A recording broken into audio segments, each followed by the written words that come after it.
Hello, this is Cody Havard with the University of Memphis and SportRivalry.com. And today I want to share with you a few logos that intercollegiate athletics departments have used to try to promote rivalries. And I want to pay particular attention to a logo and some trophies and some creative ways that athletic departments have tried to promote rivalry in responsible manners. So we'll begin with the most historic rivalry at the intercollegiate level, the game between Harvard University and Yale University. And this was a rivalry that was really born when both schools were being formed and competing for federal funding for their universities, and reached an athletic rivalry when the two teams competed in the first intercollegiate athletics event, a regatta race. And then we'll move on to some rivalries that are steeped in history, but also describe some aspect of the states where the schools participate or are located, such as the Iron Bowl between the University of Alabama and Auburn University, describing the iron industry in the state of Alabama and in Birmingham, Alabama. The Territorial Cup between Arizona State University and the University of Arizona. The Apple Cup between the University of Washington and Washington State University, as a reference to the motto or what the state of Washington is known for.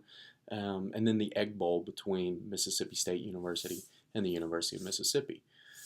The next category that we'll talk about are rivalry names and logos that have either changed over time and or are used to describe the atmosphere or some historical events between the rival teams, such as the Bedlam series, and that's between the University of Oklahoma and Oklahoma State University. And that title was coined by a sports reporter who was reporting on a wrestling match between the two schools and described the atmosphere as bedlam between fans of the two schools.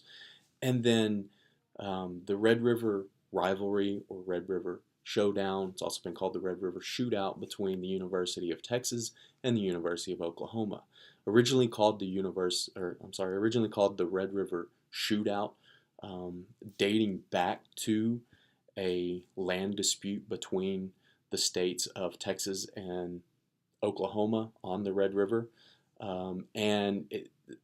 The promoters or the athletic departments moved away from this name because they didn't want to be associated with a word like shootout and promoting negative behavior. So they went to the Red River Rivalry.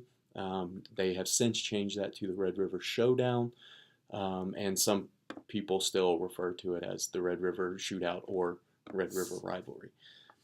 Another category are rivalry names that really have a negative connotation for the teams and the fans following those teams, such as the Holy War between Brigham Young University and the University of Utah, and both the ties to religion within the state, and BYU being the flagship university of the LDS Church, and the University of Utah being the flagship school or flagship university of the state. The backyard brawl between the University of Pittsburgh and West Virginia University. The Civil War series between the University of Oregon and Oregon State University. And the Battle Line rivalry, a newer rivalry that's been promoted by the universities of Missouri and Arkansas. And so you can see those rivalries and those titles and logos really put somewhat of a negative spin on rivalry and the relationship between those teams. And so we've gone over a few examples so far. So the question is, does a rivalry title matter and to cause excitement around a rivalry? And if it does, then does it inherently need to be something that's negative? Is it inherently negative because we're talking about rivalries, and those are maybe something that teams are competing or clashing in? Or is there a way to promote a rivalry in a responsible manner that using a title that can possibly try to protect against some of the negative fan behavior that we've unfortunately seen over the years? And so I want to focus on one school and three different rivalries that they now are members of. And that school is the University of Nebraska. And when the University of Nebraska joined the Big Ten Conference, the Big Ten decided that the University of Nebraska was going to play their final football game every year against the University of Iowa. And the administrators from the universities of Iowa and Nebraska got together and they wanted to promote the game and promote the rivalry between the schools, but they also wanted to do it in a positive manner, in a way that would highlight the strengths of both schools and possibly try to control for some of those negative aspects and negative fan behavior that we see around some rivalries. And so they developed what they call the Heroes game. And in the Heroes game, a citizen from each state is nominated and selected as a representative of a hero within their state. And so I've actually attended a couple of these Heroes games, rivalry games. And for instance, the first Heroes game, the hero from the state of Nebraska was someone who served in the military. The hero from the state of Iowa was someone who helped save a family from a burning house. And so this is a way to kind of take those out groups. If you look at, you have your in group here of a favorite team and your out group here of a rival team. And when they're playing each other, they're in group, out group, but they can all support the heroes of both states, so they kind of become an in group together. Another example using the University of Nebraska is the rivalry they have and the trophy they have with the University of Wisconsin. They call this trophy the Freedom Trophy, which again is a way to try to create an in group with team or fans of both teams, because the Freedom Trophy focuses on the military of the United States, and at the end of the game, the winning team holds up the trophy that represents the military and the pride that the United States has in the military. So those are two examples of a university that has worked to try and promote rivalry in a responsible manner. However, I do want to point out one of the newest and kind of colloquially followed rivalries in the Big Ten is a rivalry between the University of Nebraska and the University of Minnesota. And the trophy is referred to as the $5 Bits of Broken Chair Trophy.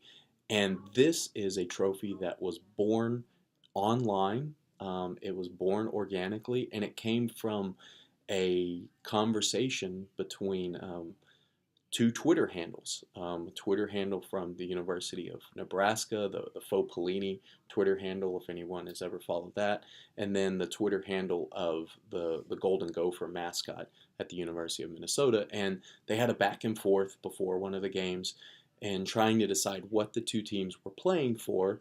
And essentially it came up that they would play for, the winner would get what what would they get? The winner would get a prize or something. And so it was suggested that if Minnesota won, the Golden Gopher would be able to break a chair over Faux Pelini's head. And Faux Pelini responded saying, "As long as I can make a trophy out of it." Thus, the $5 Bits of Broken Chair Trophy was born. And since then, the administrations and teams, the athletic departments have really taken on to this. You can see after each game, the winning team holding up the Broken Chair Trophy. And so it really begs the question where, as administrators, we can do things to try and promote rivalries in a responsible manner, either through joint tasks like blood drives or food drives or things like that. We can even try to create a rivalry in a responsible manner in the way that we use the logos and creating these responsible logos. However, when something's born organically, in this one example, it was something that was negative, albeit possibly funny, but it does have negative connotations to it. And so, it really begs the question on if a rivalry title and logo, if it makes a difference on fan behavior, then the next question is, do um, is it inherently negative, or can we try to do something to make those positive logos? And so this is Cody Hafford with the University of Memphis and SportRivalry.com. Thank you very much.